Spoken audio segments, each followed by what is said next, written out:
Assalamualaikum warahmatullahi wabarakatuh. Alhamdulillah, wassalatu wassalamu ala rasulillah Nabina Muhammadin sallallahu alaihi wasallam wa ala alihi wa sahbihi wa mawala.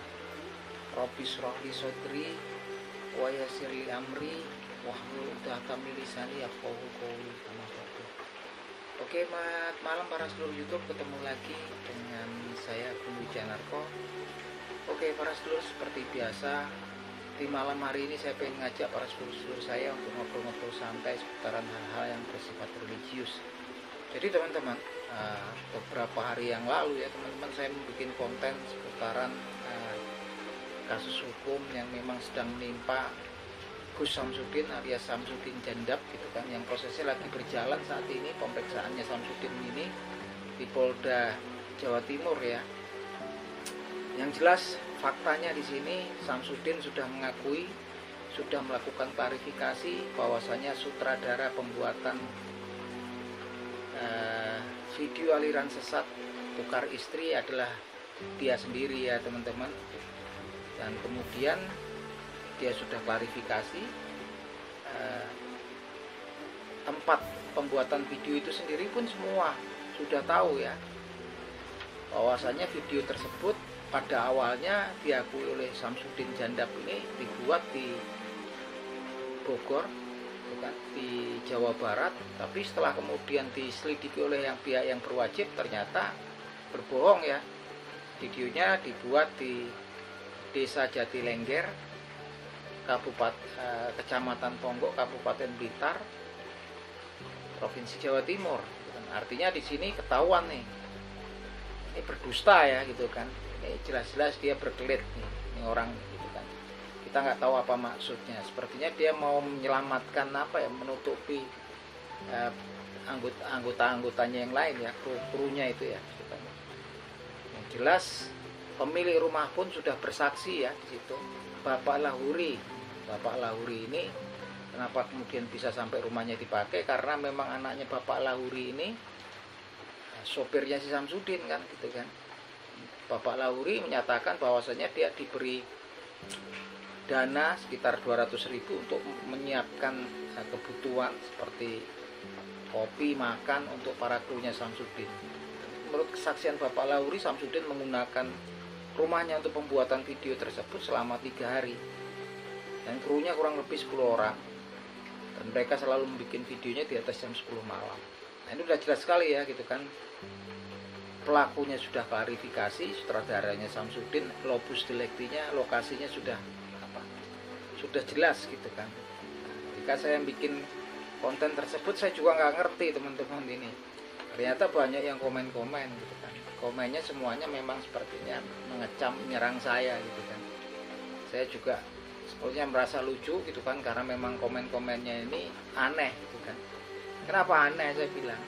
Memang kemudian kebanyakan komen-komennya ini saya lihat orang-orang yang keblinger dengan ilmu kesaktian, keblinger dengan ilmu-ilmu gaib. Salah satu contohnya komennya ada yang mengatakan bahwasanya saya itu nggak sebanding dengan si Samsudin Jandab ini karena saya nggak memiliki ilmu hikmah, gitu kan, memiliki kemampuan gaib gitu kan. Yang mana memang Samsudin kan dikabarkan memiliki kemampuan tersebut kan, dan memiliki ilmu hikmah yang tinggi gitu kan. Di beberapa komen lain menyatakan bahwasanya kelompok yang namanya Wahabi ini kok sebetulnya kan meresahkan. Dan kemudian kenapa si Samsudinnya ketika akan berusaha menguak hal tersebut kok justru dipermasalahkan. Nah ini kan aneh teman-teman. Kalau kemudian cerita ke ilmu agama ataupun ilmu hikmah, mungkin track record ya, jejak digital daripada Gus Samsudin sendiri bisa dilihat gitu kan. Kita bisa lihat di salah satu podcast ya, podcast di salah satu influencer terkenal di Indonesia gitu kan, di mana si Gus Samsudin ini di situ kemudian narasumbernya ada 2 di situ di podcast tersebut. Satu adalah kemudian si Gus Samsudin, yang satu adalah Ustadz Dery Sulaiman. Yang mana kemudian di salah satu sesinya si Samsudin ini mengutip ya, mengutip potongan di salah satu surah di Al-Quranul Karim yang bunyinya sebagai berikut. Dia mengatakan Bismillahirrahmanirrahim, alladzina yuwaswisu fi sudurin nas.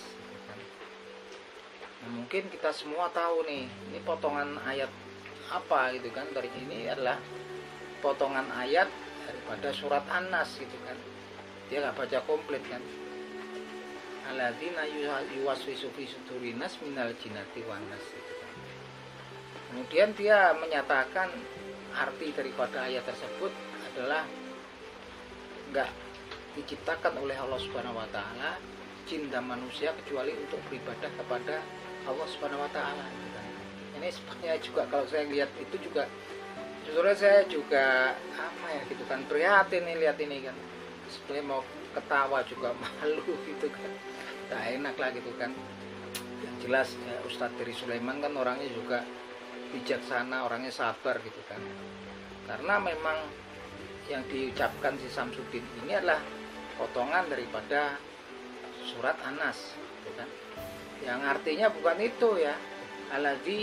Alladzina yang yuwaswisu fi sudurinas, yang meniupkan rasa was-was di sudurinas, di dadanya manusia gitu kan. Tapi diartikan sama si Samsudin ini nggak diciptakan oleh Allah Subhanahu wa taala jin dan manusia kecuali untuk beribadah kepada Allah Subhanahu wa taala. Yang mana ini artinya nggak ketemu gitu kan. Karena artinya bukan itu kan. Kita nggak ngerti nih kemampuan keilmuannya Samsudin ini kan.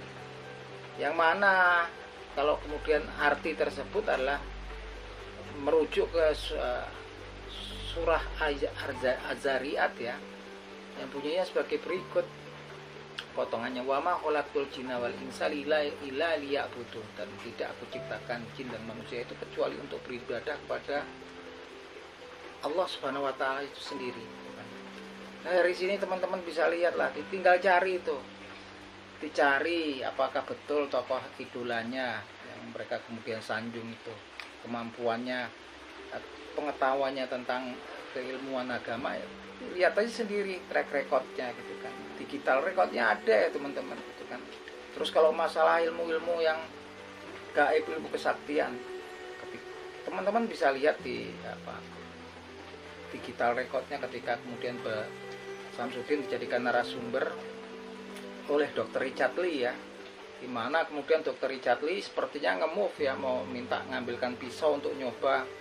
Samsudin katanya kebal. Di situ berkilah terus ya teman-teman, muter-muter sana sini, alasannya kemudian itu nanti nggak boleh karena dianggap nanti pamer ilmu segala macam lah. Intinya dia nggak mau gitu kan. Lah kalau pamer ya, selama ini dia bikin video-video yang orang pada berpentalan segala macam, itu pamer atau bukan, tapi itu kan settingan ya teman-teman.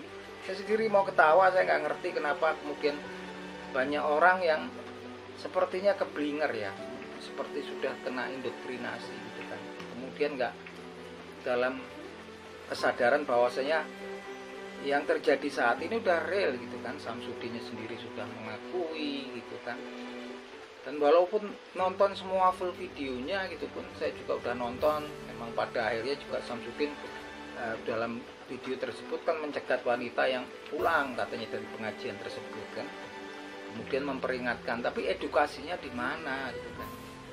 Edukasinya itu, cerita edukasi itu di mana? Kalau mau edukasi ya ceramah singkat aja lah, dakwah singkat gitu kan, udah ceritakan di akhir ini. Tapi memang videonya memang diproduksi memang untuk selalu dikaitkan dengan hal-hal yang sifatnya religius. Ini melecehkan negara kita ini teman-teman, negara hukum gitu kan. Ada aturan-aturan gitu kan, ada aturan-aturan kemudian untuk di masyarakat gitu kan. Aturan-aturan hukum yang aturan-aturan hukum ini kalau kemudian dilanggar ya siap-siap saja gitu kan, berhadapan dengan pihak yang berwajib. Yang tentunya kita merespon baik, karena memang kalau ini dibiarkan nanti memicu ya banyak pihak yang kemudian melakukan, menjadikan agama sebagai candaan, menjadikan agama sebagai bahan gurauan, yang ujung-ujungnya kemudian melecehkan simbol-simbol agama seperti ada terjadi dalam video tersebut. Itu yang wajib dimengerti gitu kan. Dan tentunya pihak kepolisian juga nggak sembarangan gitu kan menetapkan Samsudin ini sebagai tersangka dalam kasus pelanggaran Undang-Undang ITE. Dan ini masih ya teman-teman, yang didatangkan adalah saksi ahli dari bidang agama, dan pakar hukum juga dimintai keterangan untuk memberikan pendapat tentang struktur dakwahnya Samsudin, yaitu bahwasanya kemungkinan dia bisa didakwa lagi dengan pasal penistaan agama. Ini sebenarnya serius ya teman-teman, nggak main-main ya, dakwanya udah Undang-Undang ITE dan kemudian ini penistaan agama kalau memang masuk di ranah itu kan. Yang jelas kalau Samsudinnya sendiri sih ya mungkin dia sudah mendapatkan banyak selama ini kan, karena dia YouTuber gitu kan. Yang kasihan ini teman-teman kan kameramennya, orang yang mengupload videonya sih udah dijadikan tersangka ya gitu kan. Dan belum lagi ini semua pastinya juga berharap tuh orang yang kemudian berusaha ngeraba-raba wanita nggak senonoh, seorang muslimah di situ gambarannya kan, yang memakai sorban hijau, dan itu ternyata kurang lebih 10 orang. Dan pastinya juga prosesnya ke sana terus akan dilakukan pemeriksaan gitu kan. Yang kabarnya itu jumlah orangnya 10 orang gitu kan. Saya nggak ngerti mereka mendapatkan honor berapa, tapi kalau kemudian terkena pasal yang sama gitu kan, sayang ya teman-teman, sayang keluarga, sama kalau punya keluarga sayang anak istrinya. Ini dakwanya luar biasa ya, pidananya sampai 6 tahun gitu kan. Itu yang kasus pelanggaran Undang-Undang ITE gitu kan. Belum lagi kalau berlapis gitu kan. Sayang teman-teman, saya juga prihatin, tapi memang itu dibutuhkan sepertinya gitu kan, efek jerah. Yang komen-komen juga, kalau orang komen saya juga nggak alergi, namanya juga udah upload video, monggo-monggo aja. Justru di komen, ketika komen kita bisa berdiskusi gitu kan, bisa ngobrol dengan batasan-batasan kesopanan, batasan-batasan etika, monggo-monggo aja gitu kan. Tapi kalau kemudian dikaitkan dengan kesaktian ilmu yang dikatakan ilmu hikmah, saya nggak ngerti gitu kan. Saya di sini sekedar menyajikan obrolan seputaran kasus yang sedang menimpa Samsudin. Dengan apa tujuannya? Tujuannya untuk edukasi kepada saudara-saudara kita Muslim, saudara-saudara kita yang seiman, agar nggak keblinger ya teman-teman. Kan sekarang ini kan itu ya, sepertinya lagi banyak yang kemudian menggunakan agama, simbol-simbol agama untuk kepentingan konten gitu kan. Itu yang selalu dituduh itu Wahabi itu siapa gitu kan, yang mana orangnya, kelompoknya yang mana gitu kan. Apalagi kalau kemudian memang betul-betul ada yang namanya Wahabi itu dan nggak melakukan hal tersebut, kan jatuhnya fitnah gitu kan, jatuhnya fitnah. Katakan rombongan Wahabi nyari-nyari Samsudin gitu kan, ditaklukkan, kemudian kalah gitu kan, baik gitu kan. Yang intinya sebetulnya memang video-videonya ini ingin menampilkan Samsudin ini sebagai seorang pahlawan gitu kan. Tapi drama itu semuanya kan akhirnya yang namanya Wahabi, terus orang-orang yang ada dalam video kemarin kan ternyata krunya dia semua gitu kan, yang memang digunakan ternyata untuk meningkatkan subscriber di channelnya. Udah diakui kok gitu kan. Nah ini saya pun punya hak, saya merasa kemudian punya kewajiban untuk kemudian memberikan pembelajaran, memberikan edukasi kepada saudara-saudara saya seiman, agar kemudian tidak terpengaruh, keblinger dengan orang-orang yang kemudian melakukan hal-hal yang seperti itu ya, menggunakan simbol-simbol agama yang kemudian dicampur adukan dengan hal-hal yang katanya memiliki kemampuan gaib lah gitu kan, kesaktiannya segala macam. Nauzubillah min zalik gitu kan. Yang jelas kalau mau komen silahkan, monggo. Kalau kita mau diskusi, yang jelas kalau kemudian nanti kan proses kepolisian ketika udah selesai kan, Samsudin juga pasti akan melewati proses pengadilan. Di pengadilan itu pastinya dia akan didampingi oleh kuasa hukumnya, dan kalau memang kemudian bisa memberikan argumen terhadap kasus yang sedang menimpa dirinya ini, kalau dia nggak bersalah tentunya dia juga akan bebas gitu kan. Santai aja teman-teman gitu, nggak usah terlalu berlebihan itu. Santai aja. Kalaupun saya bikin konten gitu kan, saya ingin juga memberikan edukasi kepada saudara-saudara seiman agar gak keblinger nih gitu kan dengan simbol-simbol agama yang apalagi sekarang sering dikaitkan dengan kemampuan gaib, kesaktian segala macam gitu kan, yang memang literasinya, referensinya kita sebagai seorang muslim adalah kemudian segala sesuatu adalah Al-Quranul Karim dan hadis Nabi Muhammad SAW. Kemudian kalau memang nggak ada literaturnya, nggak ada literasinya, nggak ada referensinya, kita nggak tahu asal usulnya ini dari mana gitu kan.